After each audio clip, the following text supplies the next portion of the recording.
আশ্বাসে তরুণীর সাথে শারীরিক সম্পর্কে জড়ান বিচারক। এরপর বিয়ের প্রলোভন দেখিয়ে হাতিয়ে নেন লক্ষ লক্ষ টাকা।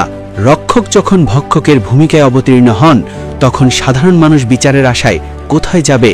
এমনই এক লোমহর্ষক ও চাঞ্চল্যকর ঘটনার জন্ম দিয়েছেন ঢাকার সিনিয়র সহকারী জজ শেখ মুহিবুল্লাহ হাসান।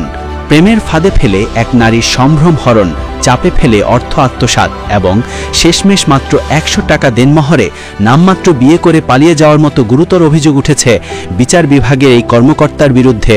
বর্তমানে তিনি ওএসডি বা অফিসার অন স্পেশাল ডিউটি হিসেবে কর্মরত আছেন। ঘটনার সূত্রপাত হয় সামাজিক যোগাযোগ মাধ্যম ফেসবুকে। ভুক্তভোগী নারীর ছেলের একটি ছবিতে কমেন্ট করার সূত্র ধরেই পরিচয় হয় বিচারক মুহিবুল্লাহর সাথে। সেই পরিচয় ক্রমশ রূপ নেয় বন্ধুত্বে, আর সেখান থেকে গড়ায় গভীর প্রণয়। ভুক্তভোগী নারী জানান, প্রেমের সম্পর্কের এক পর্যায়ে মুহিবুল্লাহ তাকে বিয়ে এবং সন্তান নেয়ার প্রতিশ্রুতি দেন। এই বিশ্বাস ও আস্থাকে পুঁজি করেই ওই নারীর বাসায় নিয়মিত যাতায়াত শুরু করেন অভিযুক্ত বিচারক এবং বিয়ের আগেই গড়ে তোলেন শারীরিক সম্পর্ক। কিন্তু গল্পের মোড় ঘুরে যায় যখন মুহিবুল্লাহ টাকা দাবি করতে শুরু করেন। কখনো নিজের মায়ের জটিল চিকিৎসা, আবার কখনো কানাডা ভ্রমণের কথা বলে তিনি ধাপে ধাপে প্রেমিকার কাছ থেকে টাকা নিতে থাকেন। ভুক্তভোগী নারীর অভিযোগ, মুহিবুল্লাহ বিভিন্ন অজুহাতে তার কাছ থেকে প্রায় ২৫ থেকে ৩৫ লক্ষ টাকা হাতিয়ে নিয়েছেন। যখনই ওই নারী টাকা দিতে অস্বীকৃতি জানাতেন, তখনই শুরু হতো চাপ প্রয়োগ। অন্তরঙ্গ মুহূর্তের ছবি ও ভিডিও সামাজিক যোগাযোগ মাধ্যমে ছড়িয়ে দেওয়ার হুমকি দিয়ে তিনি দিনের পর দিন ওই নারীকে মানসিকভাবে আটক করে টাকা আদায় অব্যাহত রাখেন। কপটতার শিকার হয়ে পিঠ যখন দেয়ালে ঠেকে যায়, তখন ওই নারী বিচার চেয়ে সংশ্লিষ্ট মন্ত্রণালয়ের দ্বারস্থ হন। সুপ্রিম কোর্ট থেকে মুহিবুল্লাহর বিরুদ্ধে কারণ দর্শানোর নোটিশ জারি করা হলে তিনি নতুন ফন্দি আঁটেন। চাকরি বাঁচাতে তিনি তড়িঘড়ি করে ওই নারীকে বিয়ের প্রস্তাব দেন।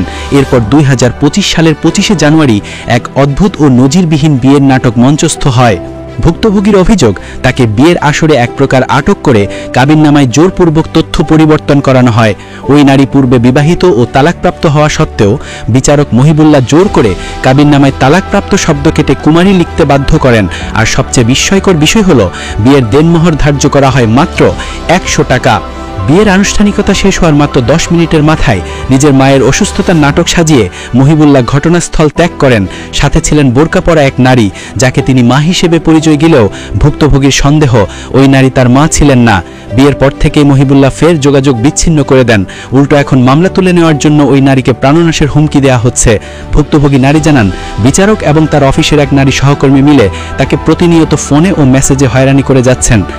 বর্তমানে ওএসডি হিসেবে থাকা এই বিচারকের বিরুদ্ধে এর আগেও দুর্নীতি, আর্থিক অনিয়ম এবং একাধিক নারী কেলেঙ্কারির অভিযোগ দুর্নীতি দমন কমিশনে জমা পড়েছিল। ভুক্তভোগী নারী রাজধানীর ভাটারা থানায় নারী ও শিশু নিপীড়ন দমন আইনে মামলা দায়ের করেছেন এবং জীবনের নিরাপত্তা চেয়ে থানায় সাধারণ ডায়েরিও করেছেন। অভিযুক্ত বিচারক শেখ মুহিবুল্লাহ হাসানের সাথে যোগাযোগ করলে তিনি বারবার ফোন কেটে দেন এবং কোনো সদুত্তর দিতে ব্যর্থ হন। সমাজের উঁচুতলায় বসে আইনের রক্ষক হয়ে এমন অপরাধের বিচার হবে কিনা তা নিয়ে জনমনে এখন প্রবল ক্ষোভ ও প্রশ্ন দেখা দিয়েছে।